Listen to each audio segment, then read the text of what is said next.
हरे कृष्णा दोस्तों। माघ मास महात्म्य अध्याय 10। यमदूत कहने लगे कि हे वेश्या, एक बार भी गंगा जी में स्नान करने से मनुष्य सब पापों से छूटकर अत्यंत शुद्ध हो जाता है। जो मनुष्य गंगा जी को दूसरे तीर्थों के समान समझता है वह अवश्य नरक में जाता है। भगवान के चरणों से उत्पन्न हुई गंगा जी के पवित्र जल को श्री शिव जी ने अपने मस्तक में धारण करते हैं। वह ब्रह्मा जी जो संदेह रहित प्रकृति से अलग और निर्गुण है। ब्रह्मांड में उसकी समानता किससे हो सकती है। गंगा जी का नाम हजारों योजन दूर से ही लेने वाला नरक में नहीं जाता। इसलिए मनुष्य को अवश्य में गंगा जी में स्नान करना चाहिए। हे वैश्य, जो ब्राह्मण दान लेने का अधिकारी होकर भी दान नहीं लेता वह आकाश के नक्षत्रों में चंद्रमा के समान है। जो कीचड़ से गौ को निकालता है, जो रोगी की रक्षा करता है या जो गौशाला में मरता है वह आकाश में तारा होता है। प्राणायाम करने वाले मनुष्य सदैव उत्तम गति को प्राप्त होते हैं। प्रातः के समय स्नान करने के पश्चात जो 16 प्राणायाम करते हैं वह घोर पापों से बच जाते हैं।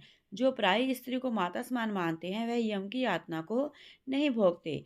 जो मन से भी कभी पर स्त्री का चिंतन नहीं करता वह दोनों लोकों को अपने अधीन करता है। जो प्राय धन को मिट्टी के समान समझता है वह स्वर्ग में जाता है। जिसने क्रोध को जीत लिया मानो उसने स्वर्ग को ही जीत लिया। जो माता पिता की सेवा देवता तुल्य करता है वह यमद्वार नहीं देखता। और जो गुरु की सेवा करते हैं वह ब्रह्मलोक को प्राप्त होते हैं। शील की रक्षा करने वाली स्त्री धन्य है। शील भंग करने वाली स्त्री यमलोक जाती है। जो वेदों और शास्त्रों को पढ़ते हैं या पुराण और संहिता पढ़ते और सुनते हैं तथा जो स्मृति का व्याख्यान और धर्मशास्त्र समझते हैं या जो वेदांत में लीन रहते हैं वह पाप रहित होकर ब्रह्मलोक को प्राप्त होते हैं।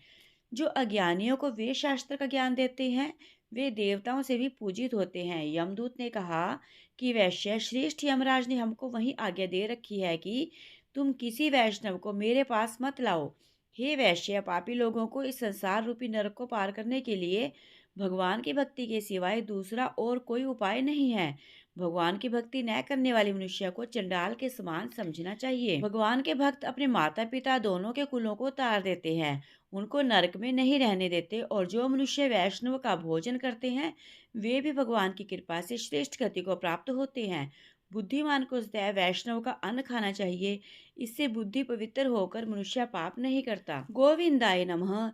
इस मंत्र का जाप करता हुआ जो मनुष्य मृत्यु को प्राप्त होता है वह परम धाम को प्राप्त होता है, इसमें कोई संदेह नहीं। जो ओम नमो भगवते वासुदेवाय द्वादक्षर ओम नमो नारायणाय अष्टाक्षर मंत्र का जाप करता है उसके ब्रह्म हत्या इत्यादि बड़े बड़े पाप नष्ट हो जाते हैं। तो दोस्तों, कैसी लगी आपको ये 10वें अध्याय की कथा? अगर अच्छी लगी तो प्लीज़ वीडियो को लाइक करें, चैनल को सब्सक्राइब करें और वीडियो को अपने सभी सोशल अकाउंट्स पर शेयर करें। हरे कृष्णा, राधे राधे।